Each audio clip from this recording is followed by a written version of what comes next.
If someone has just disrespected you, what should you do? Most people never ask themselves this until the heat of the moment burns the answer into their reaction. Yet over time, I've found a handful of principles that flip the power dynamics entirely. Rule number 1 is shockingly simple. Take 10 full seconds before you respond. Put deliberate distance between what they say and how you reply.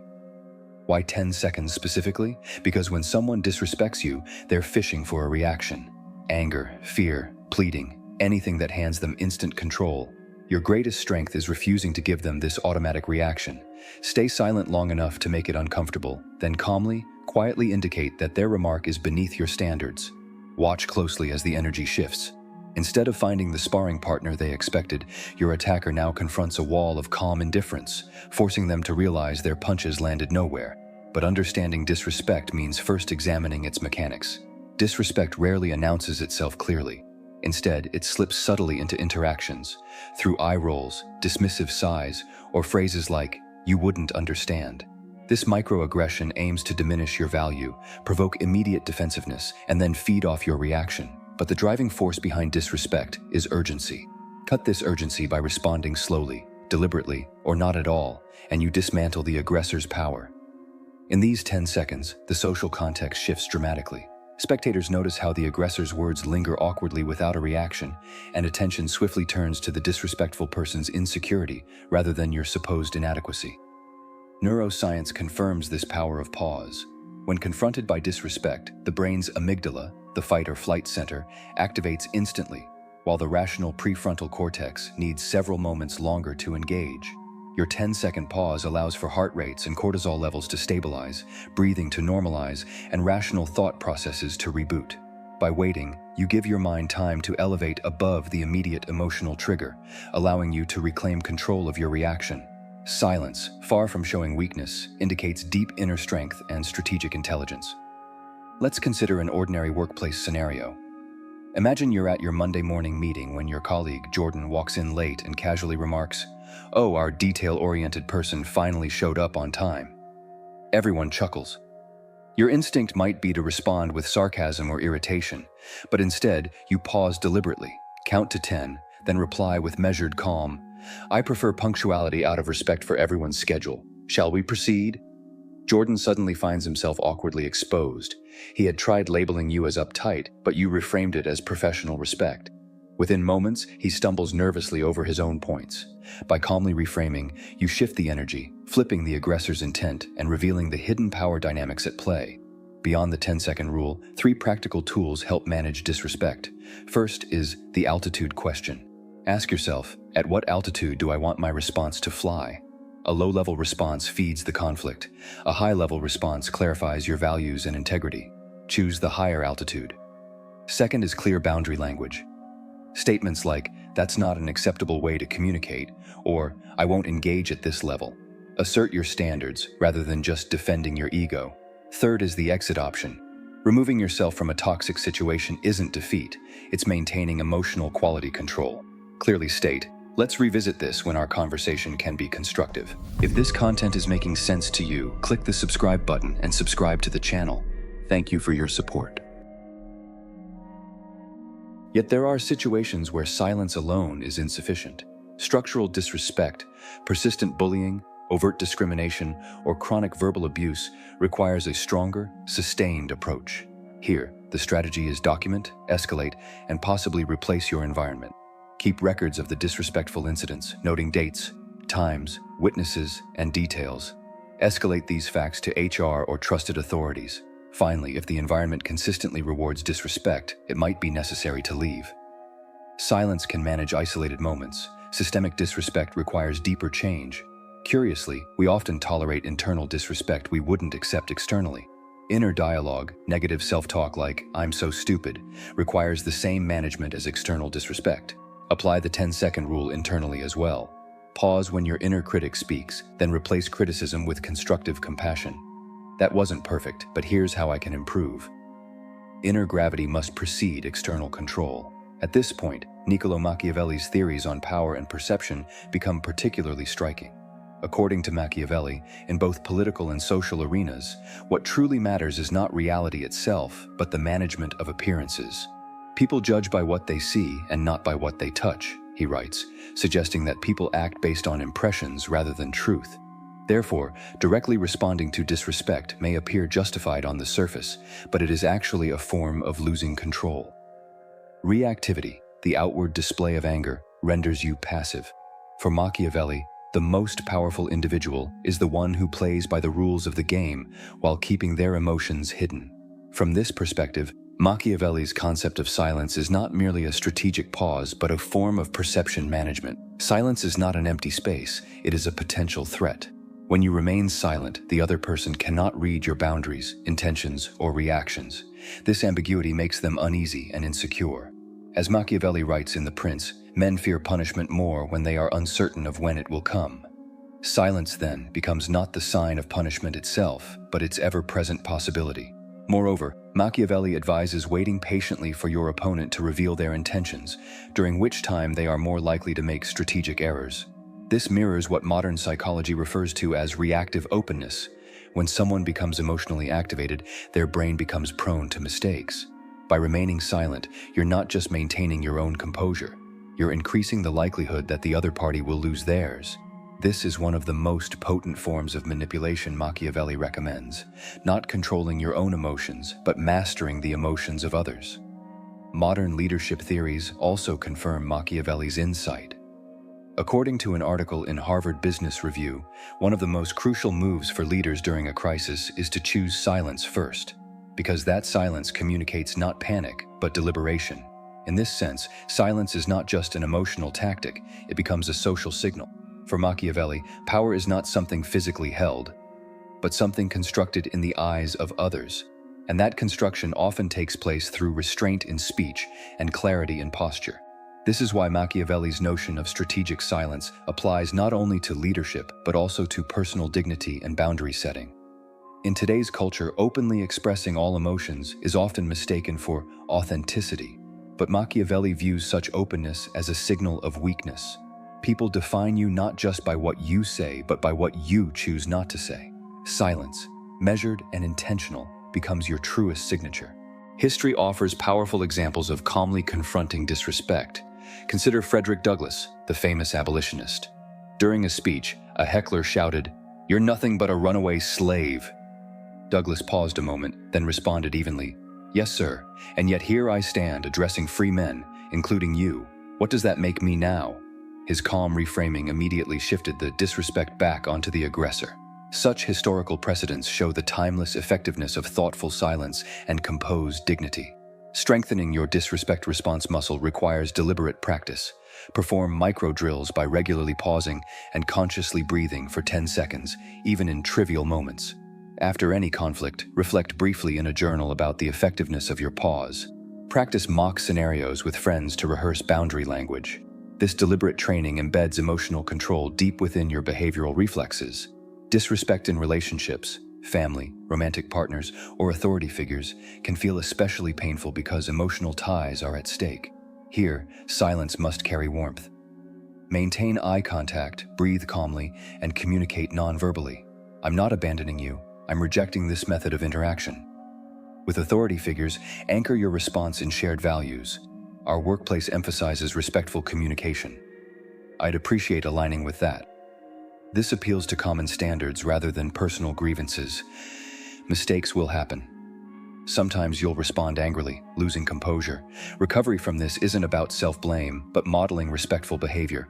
Acknowledge the mistake, apologize genuinely, and reset expectations clearly.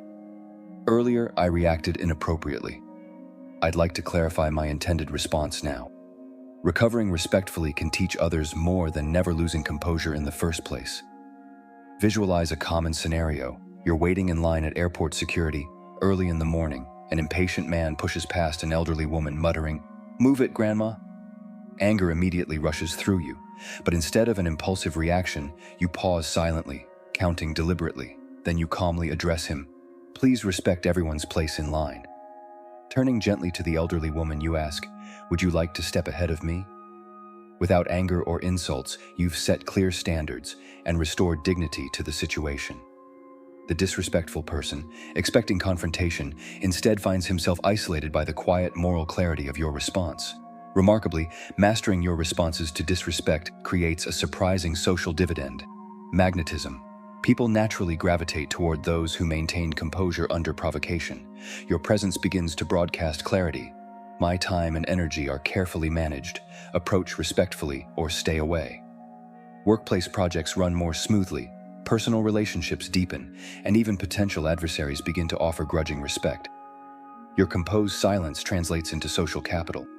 I once witnessed a maître d'hôtel dealing with a notoriously disrespectful billionaire diner. When the diner contemptuously flicked his napkin, complaining, "This tablecloth is wrinkled, replace it," the maitre d' paused, inspected the tablecloth theatrically for a long moment, then calmly replied, "The linen has served many distinguished guests tonight, but it remains perfectly within our standards. Shall I bring your appetizer while you choose your wine?" The billionaire, startled by the composed response, simply nodded quietly. The maitre d' maintained control not through confrontation, but by politely, deliberately reframing the disrespectful demand. Dignity stayed spotless, despite minor wrinkles. Carry these 3 simple reminders with you daily. First, use the 10-second pause. Second, speak to standards, not feelings. Third, prefer exit over eruption. Write these rules down. Place them somewhere visible: a wallet, a phone case, as daily reminders of your chosen identity under pressure. Disrespect may come unexpectedly, but your responses will no longer be accidental. By choosing calm dignity, you reject disrespect's invitation to chaos, preserving your composure and integrity. Ultimately, disrespectful behavior is not a summons you must answer. It's an invitation you can politely decline. Your silence signals your power. Your measured reply sets boundaries and standards. Quiet gravity is your greatest weapon. Embrace its subtle strength, and you transform every interaction, turning disrespect into an opportunity for growth, dignity, and quiet, undeniable authority. Ultimately, disrespectful behavior is not a summons you must answer. It's an invitation you can politely decline. Your silence signals your strength. Your measured reply defines your standards. Embracing quiet gravity transforms every interaction into an opportunity for personal dignity and growth, setting a powerful example without resorting to confrontation. Yet, stepping back to observe our society, the frequency and severity of disrespect is not simply an individual issue. It's symptomatic of something broader and deeper, a reflection of what sociologist Zygmunt Bauman famously termed liquid modernity. In this fluid social landscape, stability is elusive, values constantly shift, and social interactions often become strategic maneuvers to gain momentary advantage or recognition. The competition is fierce, the stakes relentlessly personal. In such a world, disrespect can become a calculated weapon, wielded deliberately to assert dominance, status, or authority. Bauman argued that our modern society, stripped of traditional stability, compels individuals into perpetual rivalry. This competitive condition produces anxiety, fear, and insecurity, which, in turn, breeds subtle forms of cruelty. The disrespect you encounter, the subtle jab, dismissive remark, or demeaning gesture, is often the product of someone else's desperate struggle to secure their own fragile social footing. They are playing by rules they didn't necessarily write, within a game they didn't consciously join. Recognizing this does not excuse disrespect, but it contextualizes it, empowering you to respond more thoughtfully rather than reactively. Within this liquid modernity, relationships themselves have become increasingly transactional. Our interactions often carry an underlying tension. How do I appear? How do I ensure I'm respected? Who holds power here? Consequently, disrespect becomes both a weapon and a shield, a way to diminish others and elevate oneself temporarily in the ever-changing landscape of social power. As Bauman notes, identity and status today must constantly be earned, re-earned, and defended, creating an exhausting cycle where disrespectful behaviors thrive as people seek quick validation. Your capacity to pause and maintain emotional equilibrium amidst this societal turbulence becomes more than personal discipline. It is an act of cultural resistance. Rather than succumbing to the frantic, reactionary cycle perpetuated by liquid modernity, you consciously opt out. By calmly asserting boundaries and responding thoughtfully, you refuse to participate in the transactional degradation of relationships. You reclaim your autonomy, quietly indicating that genuine respect is neither negotiable nor situational. Your calm composure becomes an anchor of stability and a quiet critique of the status quo. Practicing this deliberate, thoughtful response does more than preserve your dignity. It subtly challenges the prevailing norms of transactional disrespect. It presents an alternative model of human interaction, one grounded in consistent respect, emotional intelligence, and genuine dignity. Others begin to sense this stability within you and gravitate toward it, realizing instinctively that genuine strength does not arise from cutting others down, but rather from building oneself up through respect and thoughtful integrity. However, maintaining such deliberate composure requires continuous self-awareness and reflection. Regularly reminding yourself of the societal pressures driving disrespect can strengthen your empathetic resilience. Remembering that disrespect often masks vulnerability, insecurity, and fear helps diffuse your own emotional triggers. Each interaction then becomes not merely a challenge, but an opportunity to reinforce your identity as someone who remains solid amid social fluidity. In the end, your measured response to disrespect isn't just about personal power. It's about quietly yet decisively advocating for a more humane, respectful society. While liquid modernity encourages rapid transactional interactions often marred by subtle cruelties, your steadfastness points to another possibility: a social world defined not by anxious competition, but by consistent respect and mutual dignity. You can't single-handedly rewrite social rules overnight, but your quiet gravity can begin to shift the currents, turning disrespectful moments into subtle, profound statements of personal and social transformation. And this is where quiet gravity meets history. In 1955, a 42-year-old black woman in Montgomery, Alabama, boarded a segregated bus after a long shift at work. Her name was Rosa Parks. What followed was not a punch, not a scream, not a dramatic protest, but a single, steady act of refusal. She did not move. She said no, and then she said nothing more. That silence, weighed down with decades of injustice, became louder than any rallying cry. Her quiet defiance triggered a 381-day boycott that would fracture the spine of institutional segregation. At first glance, Parks's gesture seems too soft for a world that often rewards noise and aggression. But in truth, her action revealed exactly what the system feared most: a calm, organized refusal to be diminished. Her silence did not suggest weakness. It created uncertainty in her oppressors, confusion in the enforcement of unjust laws, and most importantly, it gave others permission to imagine alternatives. She was not shouting for power, she was radiating presence. What made her action so radical wasn't only the act of not standing up. It was standing still in a structure designed to humiliate. She didn't react in anger, didn't beg, didn't explain herself. That restraint became a weapon. In a system built on loud control, quiet refusal becomes rebellion, and rebellion cloaked in dignity cannot be dismissed as hysteria. It lingers. This moment, like many others in history, underscores the social mechanics of disrespect. Systems thrive when people internalize the roles they've been given, when disrespect becomes so normalized that resisting it feels impolite.